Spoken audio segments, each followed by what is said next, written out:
সরকার রাজস্ব আয় বাড়াতে মোটরসাইকেল ও ব্যাটারি চালিত রিকশার উপর নতুন কর আরোপের পরিকল্পনার খবর প্রকাশ হওয়ার পরই সাধারণ মানুষের মধ্যে ব্যাপক প্রতিক্রিয়া দেখা দিয়েছিল।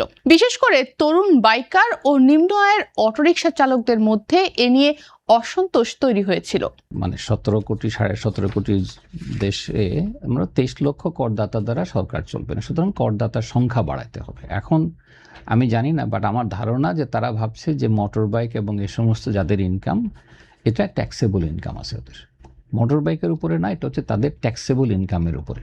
এখন তারা ধরতে গিয়ে মোটর বাইক বলছে। তা আমি হলে বলতাম যে না, আসলে তো ইনকাম ট্যাক্স কিসের উপরে ট্যাক্স হচ্ছে ট্যাক্সেবল ইনকামের উপর। এখন যারা পাঠাও আছে তাদের ইনকাম মান্থলি কত? সম্প্রতি জানা গেছে জনগণের প্রতিক্রিয়া এবং সরকারের নীতিগত অবস্থানের কারণে এসব খাতে নতুন করে কর আরোপের পরিকল্পনা থেকে আপাতত সরে আসছে সরকার। অর্থ মন্ত্রণালয় ও জাতীয় রাজস্ব বোর্ড বা এনবিআর সূত্রে জানা গেছে 2026-27 অর্থ বছরের বাজেট প্রণয়নের সময় রাজস্ব আহরণ বাড়ানোর অংশ হিসেবে মোটরসাইকেল ও ব্যাটারি চালিত অটোরিকশাকে অগ্রিম আয়করের আওতায় আনার পরিকল্পনা করেছিল এনবিআর। তবে সরকারের সর্বোচ্চ পর্যায় থেকে এ বিষয়ে সম্মতি না পাওয়ায় শেষ পর্যন্ত প্রস্তাবগুলো বাজেটে অন্তর্ভুক্ত করা হচ্ছে না। গণমাধ্যম সূত্রে জানা গেছে এনবিআর চেয়ারম্যান আব্দুর রহমান খান সম্প্রতি প্রধানমন্ত্রী তারেক রহমানের সঙ্গে বাজেট সংক্রান্ত বৈঠকে অংশ নেন। সেখানে সাধারণ মানুষের ওপর অতিরিক্ত করের চাপ না বাড়ানোর বিষয়ে নির্দেশনা দেওয়া হয়। এর পরিপ্রেক্ষিতেই মোটরসাইকেল ও অটোরিকশার ওপর প্রস্তাবিত অগ্রিম আয়কর থেকে সরে আসে এনবিআর।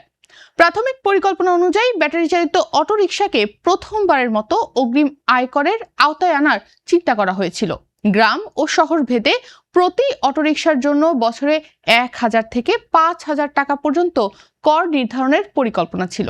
এনবিআর এর হিসাব অনুযায়ী এ খাত থেকে বছরে প্রায় 1,000 কোটি টাকা রাজস্ব আদায়েরও সম্ভাবনা ছিল।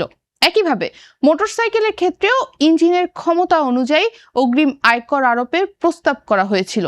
111 থেকে 125 সিসির মোটরসাইকেলের জন্য বছরে 2,000 টাকা, 126 থেকে 165 সিসির জন্য 5,000 টাকা এবং 165 সিসির জন্য মোটরসাইকেলের ক্ষেত্রে 10,000 টাকা কর নির্ধারণের পরিকল্পনা ছিল। তবে এ প্রস্তাব সামনে আসার পর বিভিন্ন বাইকার সংগঠন ও সাধারণ মোটরসাইকেল ব্যবহারকারীরা তীব্র প্রতিবাদ জানান।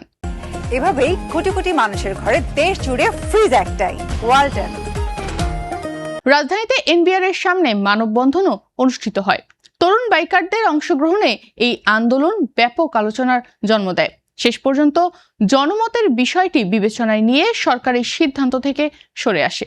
অন্যদিকে ব্যবসায়ীদের দীর্ঘদিনের একটি দাবির পরিপ্রেক্ষিতে ন্যূনতম কর ও উৎসে কর টিডিএস ব্যবস্থায় গুরুত্বপূর্ণ পরিবর্তন আনার উদ্যোগ নিয়েছে এনবিআর।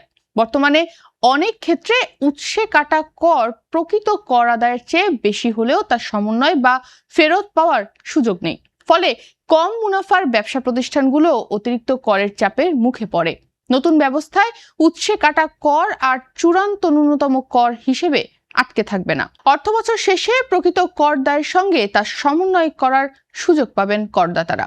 অতিরিক্ত কর পরিশোধ হয়ে থাকলে তা পরবর্তী বছরে সমন্বয় করা হবে অথবা আবেদন করলে 3 মাসের মধ্যে ফেরত দেওয়া হবে বলেও বলেছে এনবিআর। এনবিআর এর তথ্য মতে নতুন এই প্রক্রিয়া ইটিডিএস বা ডিজিটাল ব্যবস্থার মাধ্যমে পরিচালিত হবে। ফলে রপ্তানিমুখী শিল্প, আমদানিকারক, সরবরাহকারী এবং ঠিকাদারি প্রতিষ্ঠানগুলো সবচেয়ে বেশি সুবিধা পাবে বলেও আশা করা হচ্ছে।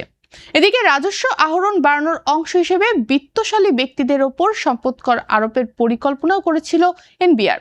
প্রস্তাব অনুযায়ী 4 কোটি টাকা পর্যন্ত নিট সম্পদের ক্ষেত্রে কর ছাড় রাখা হলেও এর বেশি সম্পদের ওপর 0.25% থেকে 2% পর্যন্ত সম্পদ কর আরোপের চিন্তা করা হয়েছিল। তবে সরকারের সম্মতি না পাওয়ায় এই প্রস্তাবও আপাতত বাস্তবায়ন হচ্ছে না। অর্থ মন্ত্রণালয়ের তথ্য মতে দায়িত্ব গ্রহণের প্রথম বছরেই জনগণের ওপর নতুন করের বোঝা চাপানোর পক্ষে নয় সরকার। তাই ভ্যাট ও অন্যান্য প্রত্যক্ষ কর বৃদ্ধির বেশ কয়েকটি প্রস্তাবও বাদ দেওয়া হচ্ছে। আগামী 11 জুন জাতীয় সংসদে 2026-27 অর্থ বছরের বাজেট উপস্থাপন করবেন অর্থমন্ত্রী আমির খসরু মাহমুদ চৌধুরী।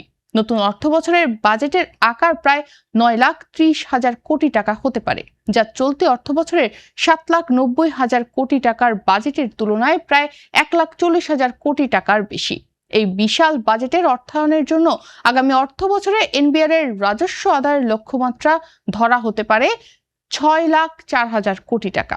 এনবিআর এর এক কর্মকর্তা গণমাধ্যমকে বলেন, করের আওতা বাড়ানোর জন্য কয়েকটি নতুন পদক্ষেপ বিবেচনা করা হয়েছিল, কিন্তু সরকারের সবুজ সংকেত না পাওয়ায় সেসব পরিকল্পনা থেকে সরে আসতে হচ্ছে। ফলে নতুন কর আরোপের পরিবর্তে বিদ্যমান কর কাঠামোর মধ্যেই রাজস্ব আহরণ বাড়ানোর দিকে বেশি গুরুত্ব দেওয়া হবে। বিশেষজ্ঞদের মতে বাইক ও অটোরিকশার উপর কর আরোপের পরিকল্পনা থেকে সরে আসা সাধারণ মানুষের জন্য স্বস্তির খবর। তবে একই সঙ্গে সরকারের সামনে বড় চ্যালেঞ্জ হয়ে থাকবে কর হার না বাড়িয়ে এবং জনগণের উপর অতিরিক্ত চাপ সৃষ্টি না করে কিভাবে উচ্চাভিলাষী এই রাজস্ব লক্ষ্যমাত্রা অর্জন করা যায়।